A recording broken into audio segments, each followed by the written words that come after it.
আসসালামু আলাইকুম রহমতুল্লাহি ওয়া বারাকাতুহু।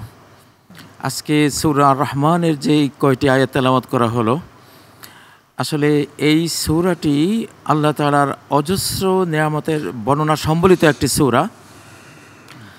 তো এখানে আর রহমান দিয়ে শুরু হয়েছে।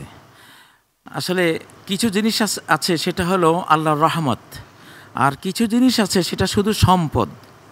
এখন যেগুলো শুধু সম্পদ সেগুলো দিয়ে আমরা পরকালে জান্নাত নাও পেতে পারি, কিন্তু যেগুলো রহমত সেগুলো দিয়ে জান্নাত একেবারে নিশ্চিত।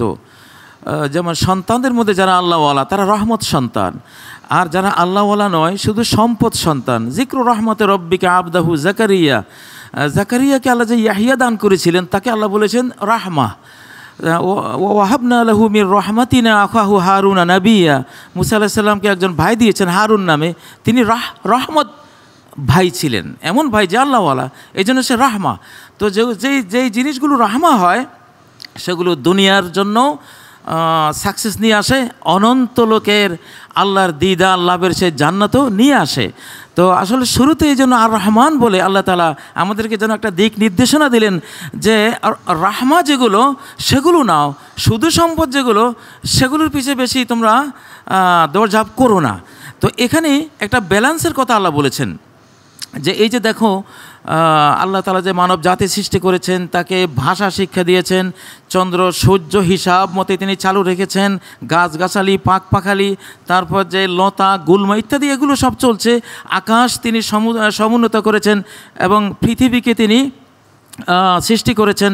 তো এ সব কিছু সুন্দরভাবে চলার জন্য বস হইল মানুষ।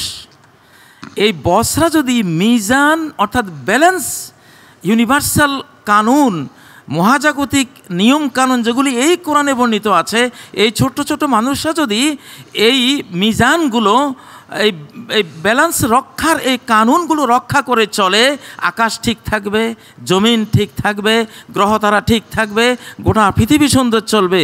আর এই ছোট্ট মানুষরা যদি কোরআনরূপী এই ব্যালেন্স করা এই ইউনিভার্সাল লগুলিকে লঙ্ঘন করে, তখন ধ্বংসযজ্ঞ শুরু হয়ে যাবে, তালগুল পাকিয়ে যাবে বিশ্বের সৃষ্টি জগতের সর্বত্র। যেটা আমরা এখন দেখছি, জহর আল ফাসাদু ফিল বাররি ওয়াল বাহর, জলে স্থলে অন্তরিক্ষে সর্বত্র একটা ভারসাম্যহীনতা সৃষ্টি হয়েছে। কিসের কারণে?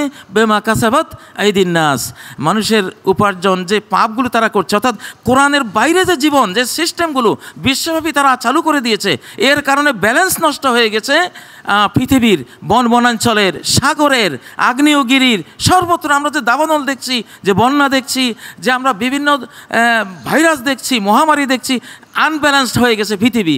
এখন এই আনব্যালেন্স হয়ে যাওয়া পৃথিবীকে যদি ব্যালেন্সে আনতে হয়, তো এই মিজান, কোরআনিক মিজান আমাদেরকে বাস্তবায়িত করতে হবে।